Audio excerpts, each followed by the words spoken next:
All right, so hello there, Mark. Hi, Oren. How are you? Okay, I'm speaking to Professor Mark Borrello, who is a professor at the graduate program in History, Science, Technology, and Medicine at the University of Minnesota, and also a faculty member at the Department of Ecology, Evolution, and Behavior at that same university. Right. Mark is also the author of the new book, which is now on Amazon, Evolutionary Restraints, The Contentious History of Group Selection from the University of Chicago Press. Right. And I am speaking to my friend and colleague, Oren Harman. He's professor and chair of the graduate program in Science, Technology, and Society at Bar-Ilan University. He's also the author of the recently released and critically acclaimed The Price of Altruism, George Price and the Search for the Origins of Kindness, which came out with Norton. So here's my copy right here. You can see. Let's see. I'm not very good at getting this in this frame. There we go. All right. And we're going to talk about some things today, right, Oren, for Science Saturday? Yep, we're going to be talking about the problem of altruism from a biological point of view, both as a scientific problem, and also we're going to be talking a bit about the history of attempts to deal with the problem, to crack the problem, going back to Darwin. Mm-hmm. And then finally, the plan is also to consider some of the more metaphysical or philosophical conclusions that stem from discussion of biological altruism. Okay.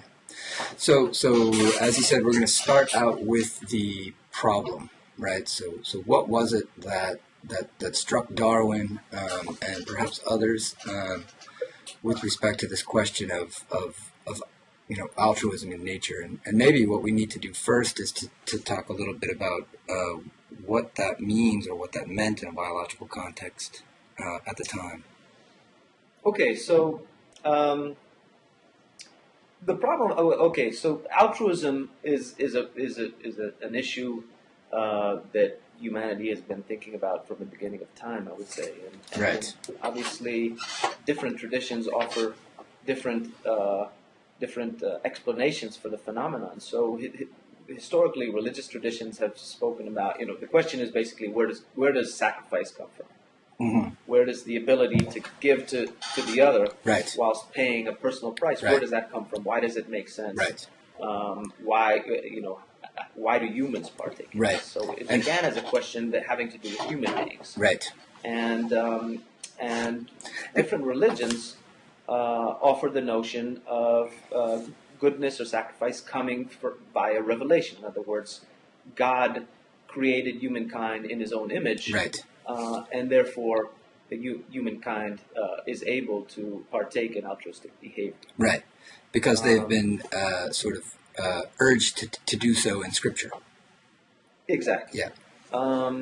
Then secular traditions, more philosophical traditions, talk about the use of reason as an origin for altruism. In other words, when we think about what is right, what is wrong, how to make the world a better place, how to be better human beings, then we fall upon this thing called altruism and sacrifice, and partake in it. Then, for the first time, really in history, in the 19th century, scientists started thinking about this problem as a scientific problem. Can I interject here really quick? Sure. Because I'm not very good on the pre-19th century, but I wonder if you have something to say about this. And that is, clearly, as far back as Aristotle, and I'm sure it's the case in the Middle Ages, the idea of the social insects being sort of models of cooperation. And I think, too, when you think of the honeybee, self-sacrifice, right? So there was a notion, right, that this existed sort of beyond humanity, right? That there was in nature the willingness of of a mother to sacrifice herself for her offspring, or the idea that the industrious and socialistic bee was willing to sacrifice its own individual self for the betterment of the colony. I mean, this wasn't just the awareness of this didn't just arise in the 19th century. Is that right? I think that is true, but I don't think that that there was any sort of kind of sustained philosophical kind of inquiry into these examples as analogs for human. Right. Fair enough. Yeah. No, I think that's my impression too. Right. Right. I mean, I'm not a historian of philosophy, but I think that that's correct. Yeah.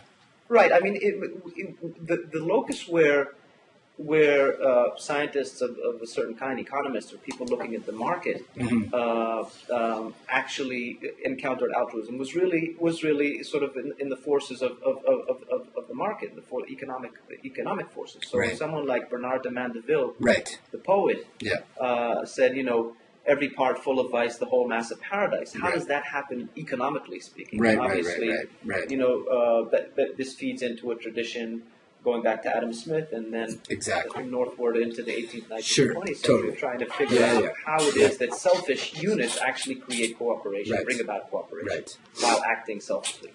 But then in the 19th century, so we get back to the 19th century, and in particular Darwin, approached this problem for the first time as a biologist, because as you mentioned, when he looked at in particular the social insects, like the stinging honeybee, or case of the insects, what we call social insects, like ants and termites, and he saw that that they were sacrificing themselves for what he called the community, what looked like the community, and therefore this immediately posed a kind of paradox, because if, as Tennyson wrote, nature is bloody in tooth and claw, then how does one explain the persistence of a behavior that reduces fitness? And this is exactly, as we sort of set it up a few minutes ago at the outset of the conversation,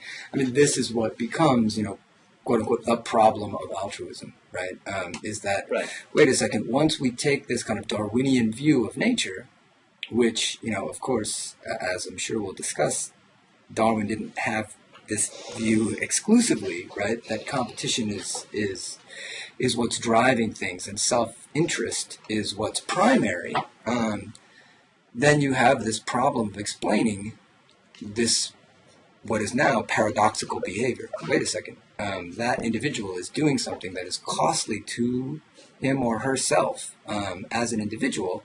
How do you explain that given this understanding of this Darwinian sort of understanding of nature, Right. So maybe you want to give some examples, Mark, just so that our viewers can get a better feel for what biological altruism, the problem of biological altruism is. If we provide a few examples from biology, that might be helpful. So maybe start with the social insects. What happens there? Well, I mean, as we've sort of loosely described for the 19th century for Darwin, the question is, how do these sterile castes arise?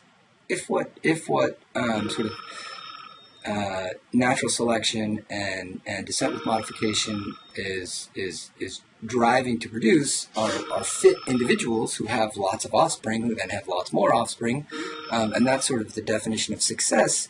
How is it that you have this whole within this community of ants, you have this whole set of non-reproductive members? They're in a sense sacrificing their reproductive potential for the queen, who and whichever of the drones is the male contributor of the sperm.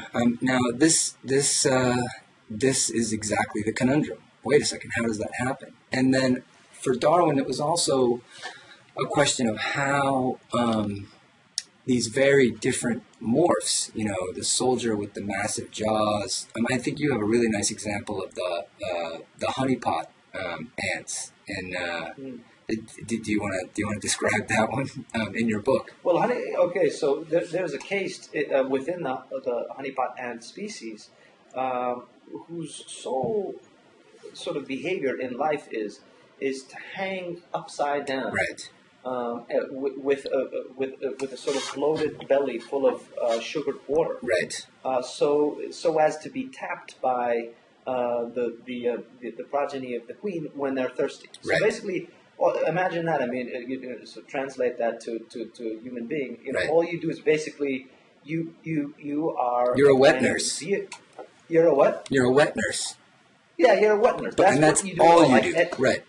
That's all you do, and yeah. you forego reproduction altogether. Right. And as we know, in biology, fitness is sort of the proxy of fitness. Yeah. Or the definition of fitness right. is production of offspring, right. reproduction. Yep.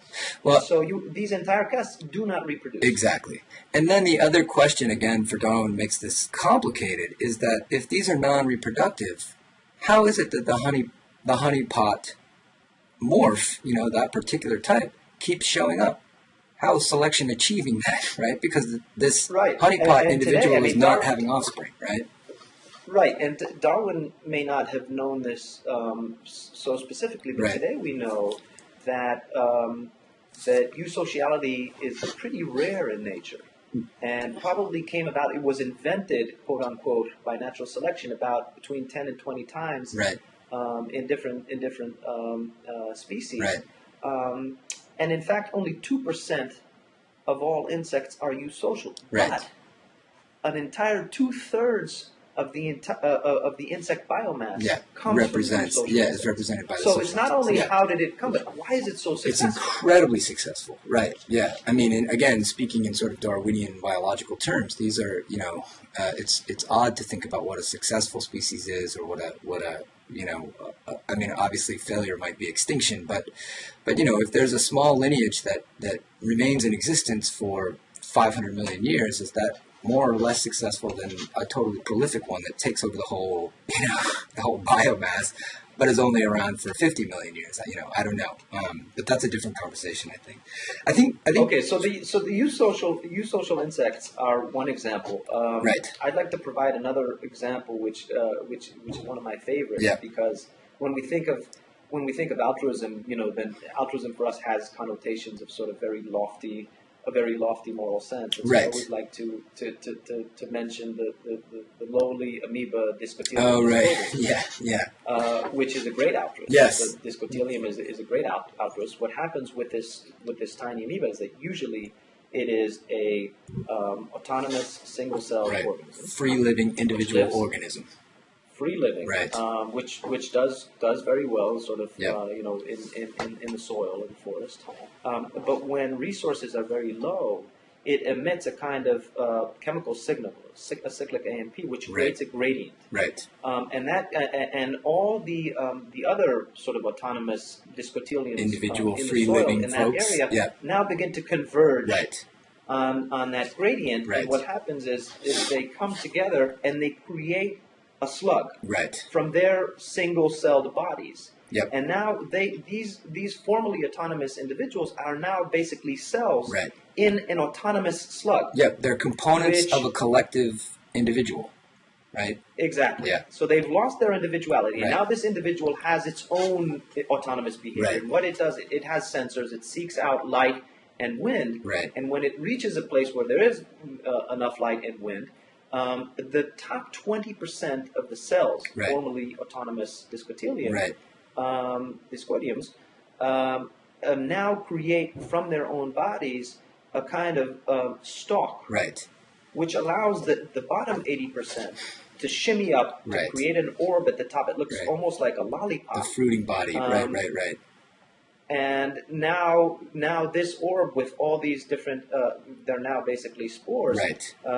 has a better chance of being carried away by the yep. wind, a felicitous yep. wind, or on the wings of an unsuspecting insect or something like that. Right. So it's amazing. Right. There is unbelievable altruism even in amoeba. Right, and so the point to make particularly clear is that it's only the individuals who get to shimmy up and get into the fruiting body who have the possibility of reproducing, and it's the ones in the stalk and the mass are non-reproductives. And even though, as you pointed out, in the free living part of the life cycle, each of those individuals is feeding for itself and reproducing for itself. When it gets under these environmental conditions of stress, it forms that slime mold. It becomes this collective individual, only a certain part of which becomes sort of the gonads, right? The reproductive bit.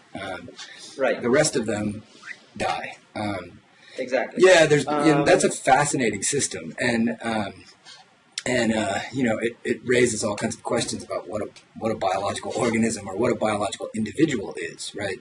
There seem to be sort of two different kinds of individuals, and it's a weird thing for the altruism question, because it becomes this sort of question of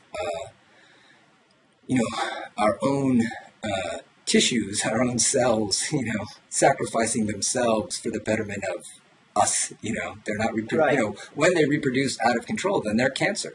Right, so our whole body is in some sense governed by the altruism of our cells' willingness not to over-reproduce, but that's crazy.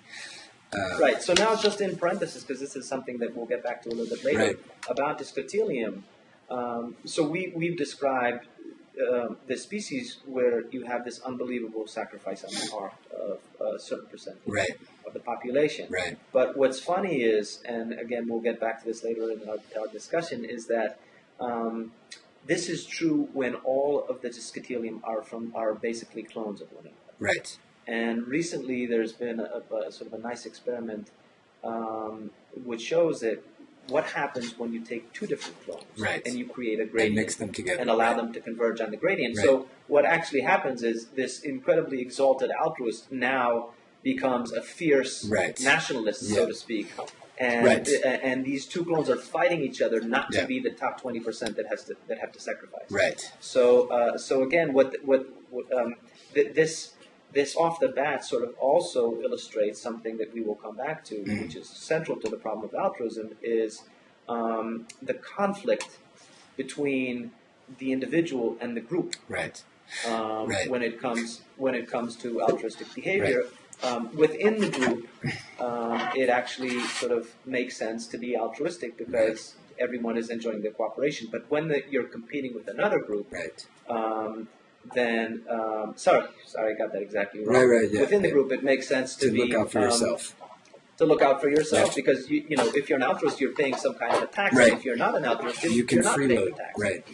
Exactly, you can freeload. Yeah. But when there's another group that you're competing with, it actually makes sense to cooperate because then the entire group may benefit. Right. So those are just a few examples. Of course, there are examples in sort of higher primates and many examples. Sure. Yeah. Gazelles. Well, I think this provides like a nice segue to the sort of some of the people that we're talking about, because the idea of the extent to which this occurs in nature, or whether this is unusual or a part of nature, or whether there really is a struggle between the interest of the individual versus the group, or if indeed it's possible that the individual and the group can be mutually positively affected by the evolutionary process. And so I'm thinking of, Kropotkin, for example, someone who thinks, or who thought, given what he experienced in Siberia, that more often than not, what's playing a role in the survival and the increasing fitness of organisms is cooperation, is what he called mutual aid, right?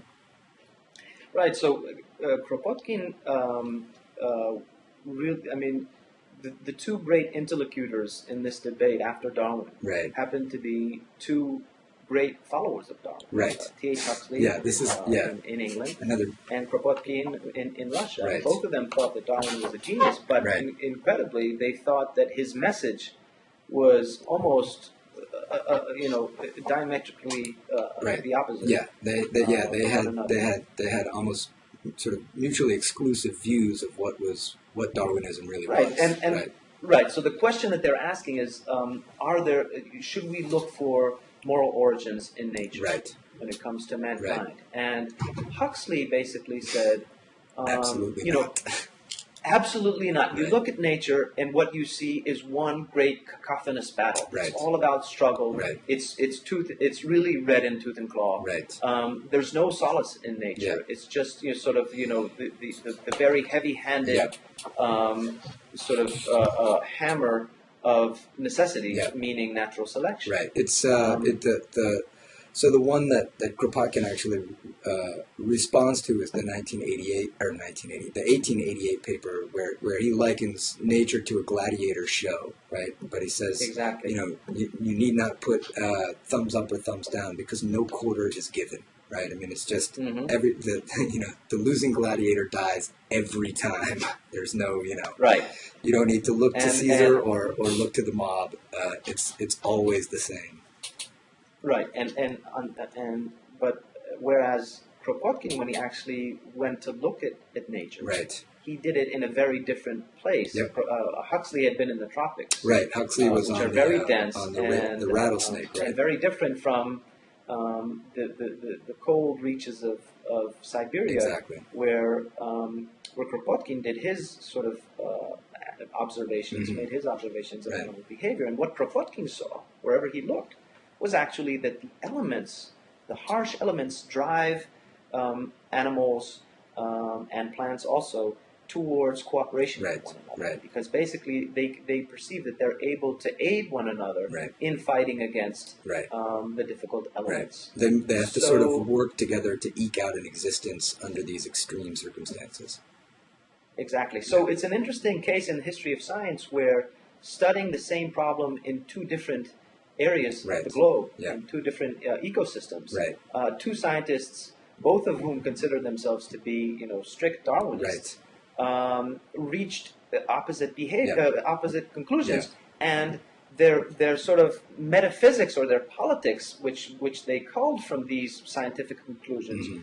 were exactly opposed to one another. Right. What Kropotkin said was, since wherever I look, I see cooperation in Right. nature, what we need to do is basically to return to the ways of A nature. state of nature. We right. need to forego any kind of politics Right. or any kind of Or government. lawmaking, Yep. lawgiving, Yep. government, and so forth, Yep. and return to an anarchical state because that's where we will find cooperation. Right. Whereas Huxley said, no, we should take a look at nature and then morally, do a 180 and run in the other direction Exactly. because Right. we're not going to find anything but Right. terrible Right. competition and violence in Right. nature. And so as president of the Royal Society and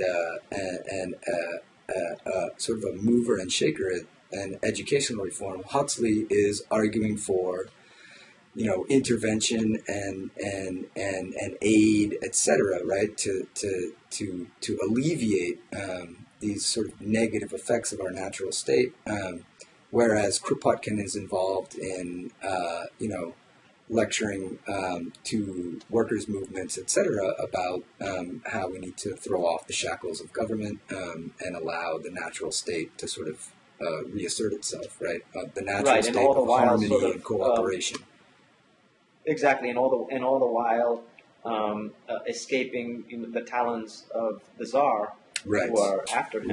Right. Finally, throw him in jail, and then Right. he escapes in an incredible He's feat of he's a lot of people imprisoned help him out, and, twice, right? I mean, once in at least Well, one attempt fizzled, and then the next day they tried again, and they Right. got him out of there, Right. and then he became basically, he crossed the border and went to Europe, to Switzerland, Right. and then to Paris, where he was also thrown into jail. that's what I was Finally, thinking of, right? As being second time in prison in Paris, and then he goes to England for a while, right? Right, and he's an agitator, a kind of Right. anarchist agitator, and finally is allowed back into Russia as an old man Right. after the revolution in Right. 1917, And dies. where he dies a few years later, Right. very much disappointed by Lenin and the revolutionaries. Right. Um, I think the other really kind of important and interesting thing about Kropotkin, and I think you make a point of this in your book, and I certainly try to make a point of this in my book, and that is that I think he's much better known to political historians or political scientists, or for his politics. His Memoirs of an Anarchist are sort of quite well known. But he's not really. It's not really understood or acknowledged that he was indeed a very well established scientist at the time, and he had done as much sort of scientific expeditionary kind of work as Darwin did, or as his contemporaries did, as Huxley did, and that debate that they had going back and forth was incredibly. It was an incredibly intertwines politics and science, and it wasn't sort of a politician talking to a scientist or vice versa. I mean, these were two people who were deeply committed scientists who were also, who had political agendas and political interpretations that were sort of deeply informed by their scientific work. And I think that's something that doesn't happen with Huxley. Everybody knows that he was primarily a scientist, but I think that's quite common with Kropotkin to think that, oh well, he didn't like go out and look at nature sometimes, but mostly he was whatever, a revolutionary. And I think that's a total miss. And it's a principle that sort of returns time and time again when we do look at the history of attempts to crack altruism. Right. And maybe so now let's go maybe to the next sort of duo who deal with this problem kind of chronologically speaking, into the 20th century. Right. At the University of Chicago, there's a group of ecologists led by W.C. Alley, Clyde Alley, and Emerson. Right. So why don't you tell us what those guys were up to? Well, I mean, Greg Mittman has done a great work on these folks in his book, State of Nature. But Ali was this Quaker ecologist who would both Ali and Emerson would sort of follow right in the line of Kropotkin. They saw in nature social order. They saw conventionality. So in dominance hierarchies, etc., these conventions allow for the avoidance of conflict and the long-term survival of the group. Really, it's not the dog eat dog, everything scratched out at the individual level. There are these social structures that exist. And for someone like Emerson, he really starts, who worked largely on termites, he really starts, invoking this superorganism concept, right? I mean, so he talks about the physiology of populations. So populations aren't just, particles in a system. Right, individuals aren't just sort of these entities that sort of bounce around. They come together in particular ways to function as a whole. So he writes quite a bit about superorganisms and about groups like a termite colony. Maintaining the proper oxygen levels within the mound, maintaining the proper temperature. This was sort of like the body homeostatically regulating these kind of physiological functions as well. So that's those guys. So say an ant colony is more akin to the body of a human being with its homeostasis and different organs and different cell types and so forth, than it is, say, a flask full of gas molecules. Right, exactly correct. Right. And so you would think of an ant as sort of an ant of a certain caste, and that entire caste as a kind of organ, just like, say, the heart in the body of a human being. When there are other organs, sort of like the liver, that have other functions, to other castes that have a different task in the overall sort of economy of the colony. Yeah, and I would. And how is this connected, Mark? How is this connected to these guys' politics and to more generally what's happening in the world at the time? Because I think what's very interesting about the history of altruism is that you see there's actually a very strong connection that you already hinted to when we spoke about Huxley and Kropotkin between sort of the politics of the day and the way that scientists interpret nature when they're looking at it. Right. Well, so we're talking about, the interwar and then World War II kind of period where the Chicago Ecology School is really at its peak of influence. And I mean, again, I think what's fascinating about looking at a question like this question of altruism is that sort of we have a tendency to want to try to sort of tease apart the political and the scientific as though they were, as though we could identify them distinctly and clearly demarcate, oh, well, here's where Ali's politics play a role, and here's where we can see he's being more of a biologist, right? But what's fascinating about a question like this is it sort of demonstrates that sort of we all have, ideological commitments, and we all have notions about, what's most striking about nature. Some people look at nature and they see the cooperation and they think, wow, that is just amazing. And then the same person looking at the same, and not the same person, but another person looking at the same bit of nature, standing sort of right next to that person, looks and says, well, can you believe all the competition that's going on right there? And they're both right? So okay, Ali, his politics. He's a Quaker. He's a pacifist. He's convinced, right, that the right view of nature will help us to see the wrongness of becoming engaged in another worldwide conflict, right? But he also says, so Ali starts with sort of isopods. Right. There are these marine crustaceans. Right. But then he graduates to chickens. Right.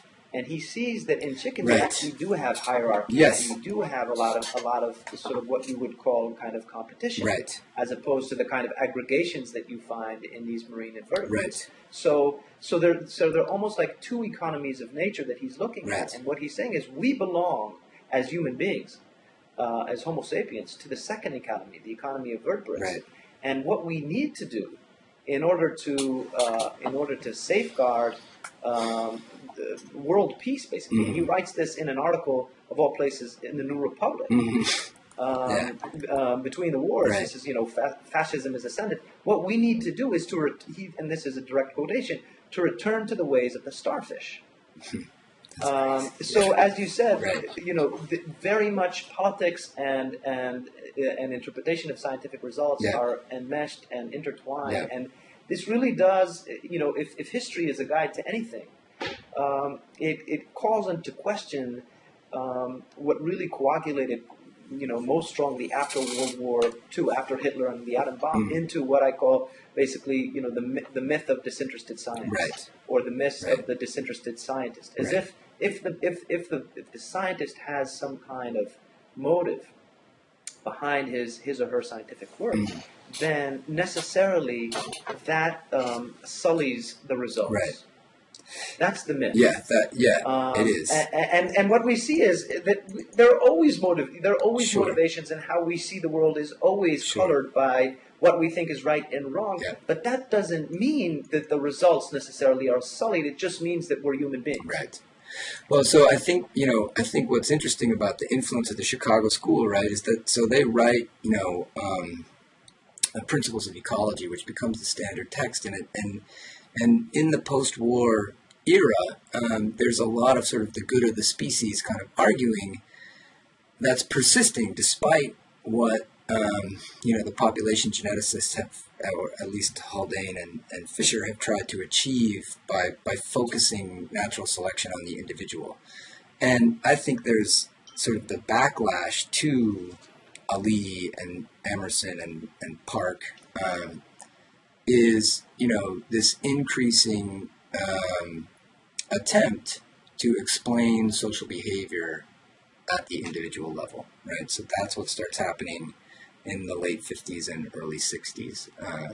Right. So that's where the apocryphal story of J.B.S. Haldane comes in. A lot of people know it, and it's actually not true, but it's fun to tell, so we'll tell it anyway. Yeah, sure. Let's perpetuate another historical myth. Yeah, why not? Yeah. So J.B.S. Haldane, this great sort of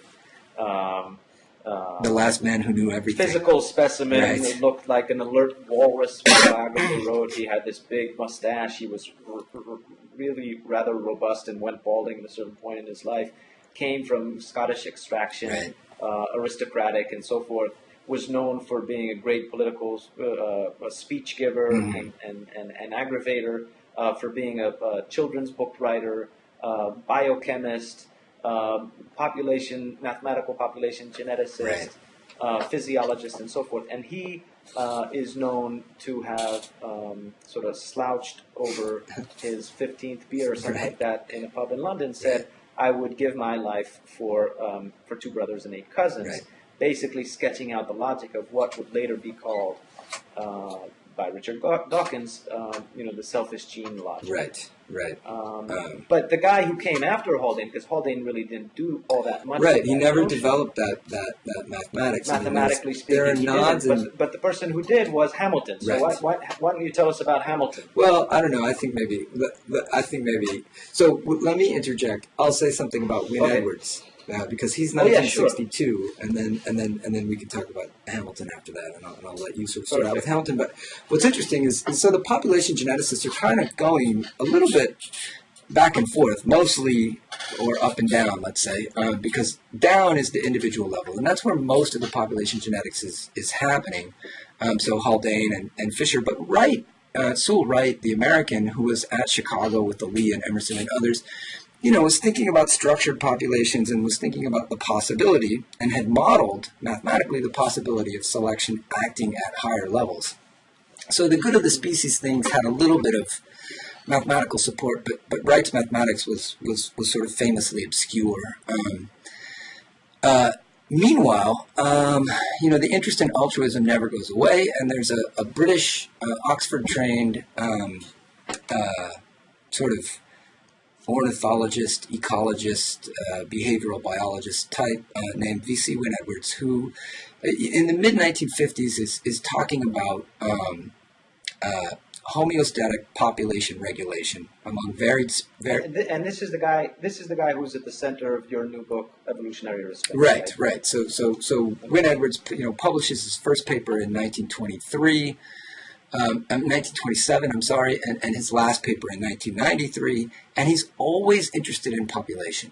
He always is sort of thinking about, how population regulation is achieved. Is it by the sort of Darwinian checks of famine, predation, and illness, or are there other mechanisms at work? And he ultimately argues for group selection. Selection acts sort of at the population level to maintain a population below the level where it overexploits the resource, and you get sort of what Garrett Hardin called the tragedy of the commons. So in 1960, so he's sort of he's putting this idea out there in the 50s, and then in 1962 he publishes a book called Animal Dispersion in Relation to Social Behavior. So he's looking at population structure, and he goes from sort of I say in my book, from plankton to pachyderms, right, and all of them. According to Wynne Edwards, group selection is acting on all populations at some level, right? And for Wynne Edwards, group selection is far more important than individual level selection, because if the individuals are sort of out striving for themselves, they'll overexploit their environment and they'll crash, and the populations that are maintained by this group selective mechanism will persist longer. So this is the within group, between group kind of thing, and the between group becomes, according to Wynne Edwards, much more important. And in particular, right, he looks at the sort of the Canadian Arctic. He's looking at This is at full moon. This is one of his at the breeding season, where a certain portion of the population, almost like ants or termites, foregoes reproduction. Are non-breeders. That's right. So he writes this paper on the non-breeding behavior of fulmars, and he does a nice job of making sure that these are sexually mature, reproductively viable individuals, and for some reason, right, they're foregoing reproduction in particular seasons, and so he sees this as a mechanism for population regulation. And he sees this as a result of selection acting on the group, on the population. Now, he does not have mathematical models in this text, and by now, in the early 1960s, that's pretty well expected. And he takes a few empirical examples and and generalizes, and so he gets a pretty interesting response. Popularly, the work is pretty vigorously embraced and endorsed. He gets great reviews in the more popular press, in TLS, in The Nation, etc. And again, the timing is kind of interesting here because Rachel Carson publishes Silent Spring, so there's the environmental movement, there's this concern about overpopulation, and these things, Wynne Edwards' ideas are kind of synergistically appearing just right at the right time to be incorporated into some of this work. The flip side of that is that the evolutionary biologists who have really been working hard over the past 20 years to make evolutionary biology more robust, more rigorous, more mathematical, see this as sort of going backwards, arguing for the good of the species, when really what we know is that that it's the individual level where selection is most intense, and that is really where the evolutionary story is appropriately told. Right. And so that's what leads to people like John Maynard Smith and George C. Williams and W.D. Hamilton looking at Wynne Edwards' work and thinking, and especially David Lack, and responding. And so maybe you can talk a little bit about right. So Hamilton. one of the great criticisms is to say that group selection doesn't work because it's just not a stable mechanism. Right. At any given time, into a population of altruists, an egoist can right. sort of an egoist can infiltrate invade such a population, and since, as we said earlier, he's not paying a tax, his type, if that type is hereditary, will in the next generation be more numerous, and then over time completely take over the population of altruists. So that's one of the major criticisms. Right. And into this foray, also again to sort of pan out for a moment to talk about kind of political context. We're after World War II now, right. And no one really seriously considers talking about the genetics of behavior, right, because of the sensitivities Correct. that have, that have to do with World War II and Hitlerism and Nazism. Right. And at this point, a sort of very shy, kind of lugubrious, it sort of looked like a kind of, had very, very bushy eyebrows, and I would say looked a bit like a human Neanderthal. Yeah, he looks like kind of a friendly troll. No, Bill Hamilton, right. or W.D. William Donald Hamilton, almost out of nowhere as a grad student, comes up with an equation which later became known as Hamilton's rule. Right. Which basically, the equation is a very simple equation, although it's backed up by some more kind of less clean algebra.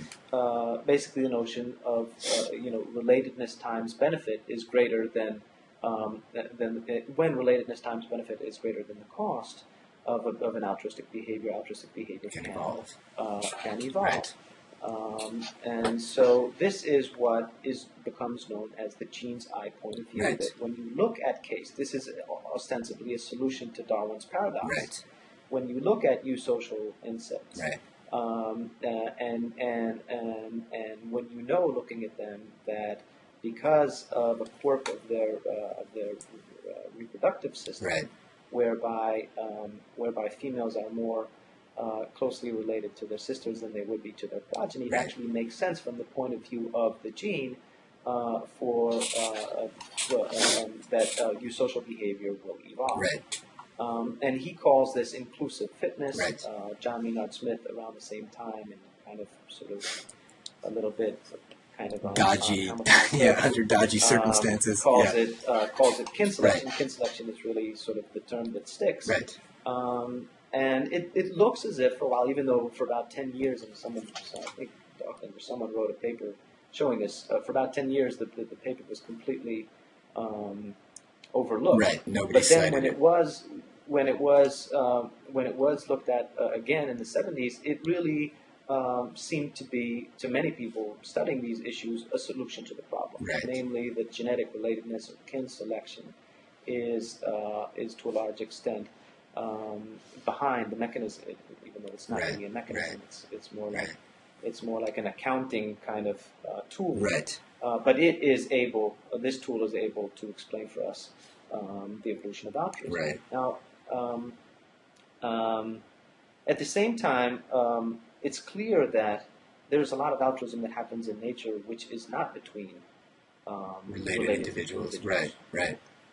And in the early 70s, a man by the name of Bob Trivers calls this type of phenomenon by the name of reciprocal altruism, which is basically the notion of you'll scratch my back and I'll scratch yours. Yeah. And these two explanations, kin selection on the one hand, and reciprocal altruism, on the other, taken together, are seen to be by many as a kind of solution to the problem. Yes, I mean, this basically sort of wraps up the Darwinian account of the evolution of altruism. Between these two, which is where my favorite dude comes in, George Price. Right. Now, so I'll just say a few words about George Price. This is a fascinating story, and I just want to point out we're at like 46 minutes, so Right. Okay. Okay. Whatever. I'll do this quickly. Yeah. So, I mean, George Price is really sort of a real life kind of Forrest Gump, who is born in New York in 1922 and finds himself without really sort of understanding how in the center of different scientific revolutions and technological revolutions in the 20th century, right. Both as a chemist at the Manhattan Project, as an inventor at Bell Labs working on transistors, as an inventor at IBM, inventing basically computer-aided design, and then undergoes a kind of a breakdown in his life, which is induced by a kind of a thyroid tumor, and decides to leave everything behind, leave his family, leave his friends, leave his job against the good advice of all of his friends, to move to England and to try to seek to crack one last mystery, namely the mystery of altruism. Right. In fact, he's looking more specifically at family. Right. He's ironically, right? Yeah. I mean, you say in your book, right? Which it's is ironic which is funny that from a biographical point of view. Just after he just sort of abandoned his two little girls and his wife. But and again, here again is a connection between the personal and the scientific. Right. Exactly. Within a very short time, sort of like Hamilton before him, and completely on his own, he comes up with an equation too, which would later carry his name. It's called the Price equation. Right.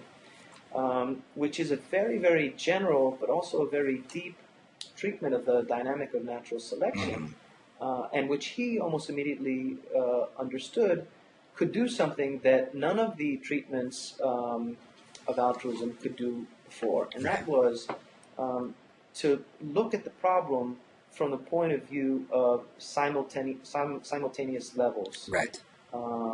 At once. So basically what the equation allows you to do is to say, okay, let's look at how a trait changes from one generation to the next and try to understand that development as a function of the relative power of selection working at different levels simultaneously. And when you say levels, you mean levels of biological organization, like at the level of the gene, at the level of the trait, at the level of the level of the organism, at the level of the group, that kind of thing, right? Exactly. Just point of clarification. And, so Price basically comes up with this equation, which again is very simple. Right. It's almost simpler than Hamilton's rule. And very, very general. And he off the street, he shows it to a professor at UCL in London and says, "Is this new?" And the professor sort of is dumbfounded. Within a matter of an hour, where did you come from? He has an honorary professorship and he's to an office. And this was like the greatest center of genetics in the world at the time. One could argue. So it was very unusual. And under these unusual circumstances, Price goes home and starts thinking about what had just happened. Right. And he was a quirky, strange kind of guy. Numbers meant a lot to him. He was sort of like, he was probably somewhere on the spectrum, the autism spectrum. And so it seemed to him that this was a great coincidence that he should have come up with this equation when all the great minds since Darwin some of whom we've canvassed in our conversation, And- were working at the bottom, Right. and here he is a complete outsider, and he cracks it. So he thinks of other coincidences that happened to him in his life, and tabulates them all. He multiplies them, and it comes out to like 1/10⁻30th. Right. Basically meaning that the chance of all these coincidences having happened to him in his life is so minuscule that it makes absolutely no sense that this is chance.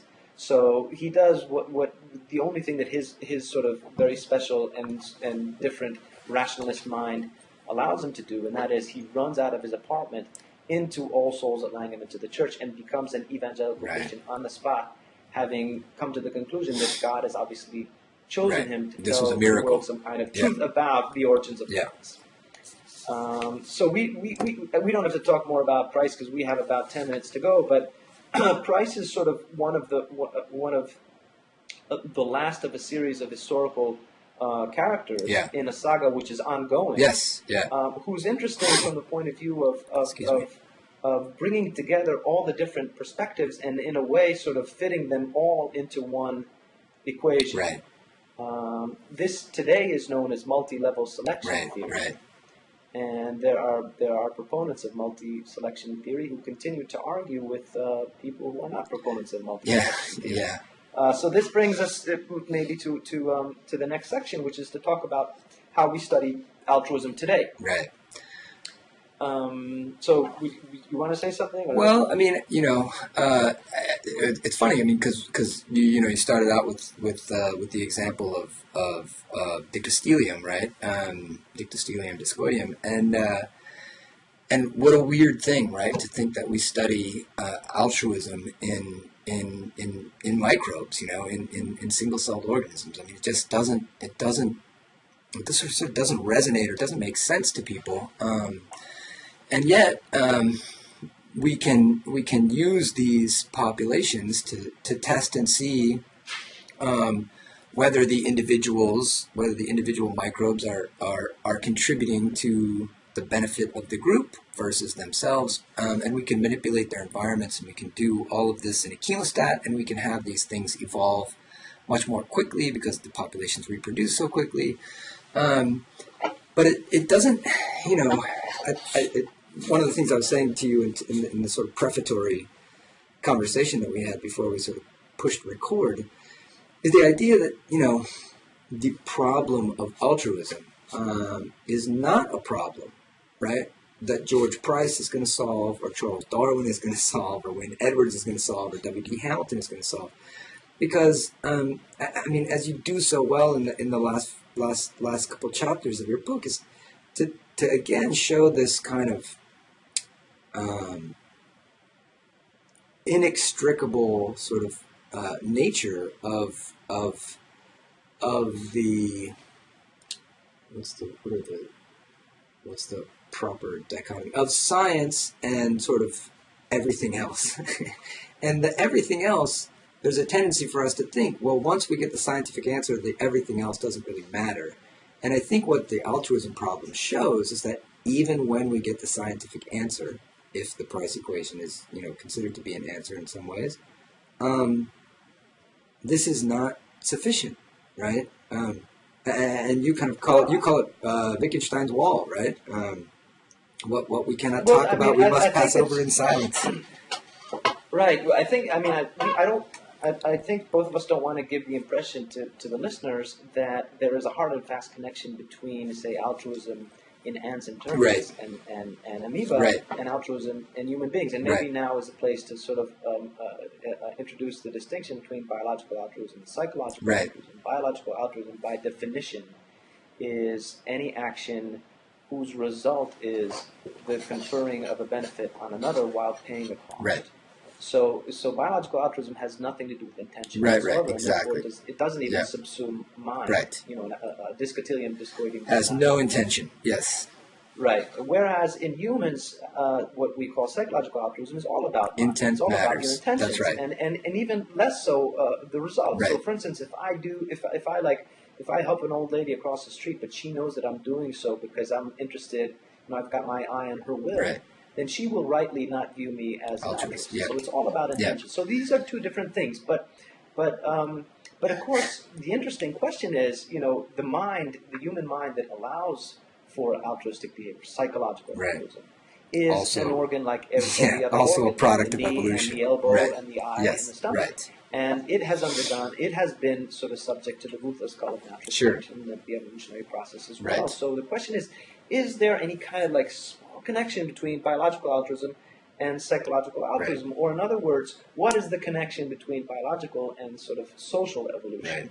And this is a problem that that scientists continue to study Absolutely. with different tools. I mean, we study it today. Psychologists use, functional MRI to studies, coupled with ultimatum games and so forth, in order to try to locate the place in the brain which is playing a role in altruistic choices. Yeah, I mean, neurogeneticists look at genes, actually trying to find different clusters of genes or different markers that are correlated somehow to what they call prosocial behavior. First in rats, and then with looking for analogs in humans, for undergraduate students in colleges and so forth. Yes. And of course, mathematical modeling continues in the vein of both game theory and kind of mathematical population genetics, like George Price. And all of these attempts really represent our ongoing fascination and mystification with this notion of altruism. And the question that you ask is the important question: are these attempts going to ever lead us to a satisfying answer? In the vein of, now we understand the science behind altruism. We know where it came from, and therefore we understand its dynamics. Therefore, we understand what it is. And Wittgenstein's wall that I talk about in my book is really the notion that even this is what Wittgenstein wrote in the Tractatus, is that even after we've answered all the scientific questions that we can possibly pose, we still will have not begun to sort of scratch the real problems that we care about. And at this point, there will be no more questions, and that precisely is the answer. That's what Wittgenstein writes. And I think that in some ways, the life of George Price, that we didn't really talk about the tragic end to it, but he ended up killing himself for reasons having to do with his interpretation of the equation, is really sort of a lesson in our navigation of matters of the spirit with tools that are tools of a different kind, namely the tools of science. And so, on the one hand, the history that we've just canvassed is really, in a sense, it shows the majesty of science and how, with the help of different scientific tools, whether they be ecological, behavioral, genetic, mathematical, psychological, economic, and so forth, we are able to better understand the process of altruism and the behavior of altruism. But at the same time, there are limitations. Serious limitations to these kind of approaches when we try to understand sort of, really what is the essence of altruism in human beings. Sure. Yeah, I mean, it becomes very complicated very quickly. And I think, as you say, whether it's behavioral economics or experimental ethics or, these psychologists, using fMRI or PET scans or whatever to try to understand it in these mechanistic terms, it will remain, I think, quite clearly something that we'll have to grapple with other tools as well, philosophical, historical, sociological, etc. Right. I mean, the question is that we know experiments show, although some of these are contested, that if you take some oxytocin, which is a kind of molecule, a hormone, and you put it into the water, then they suddenly exhibit more what scientists call pro-social behavior. Right. So the question is, what the hell does that mean? And the example that I like to give is, think of heartache. If even after we've answered all questions about heartache, we understand the physiology of the blood vessels. We understand the genetics of susceptibility to melancholy or depressive. Yeah, we know exactly what's happening at every level of the tissue and so forth. Will that in any way, in any sort of meaningful way, take away the sting, of a girlfriend leaving you, or of losing a loved one? Probably the answer is no, or I'd like to believe that the answer is no. And so I think that's right. So like, exactly as you said, there are different ways of coming to think about problems that we care about, and we have sort of like a toolbox. Science provides some of the tools in that toolbox, but we definitely need recourse to other kinds of tools to understand ourselves. Right. Well, all I can say is I agree, and I noticed that at least on my timer we're at 1 hour and 25 seconds. What does yours say? All right, so Marco, the last time we saw each other, you were on a surfboard at Byron Bay in Australia, doing a lot better than I was doing. I look forward. I hope we meet on the waves again. I look forward to that. Hopefully on the beach in Tel Aviv, right? All right. Okay. Man. Well, really nice to talk to you. Okay, so then we just press stop, right? Okay, so let's press stop and then we can go offline. Okay.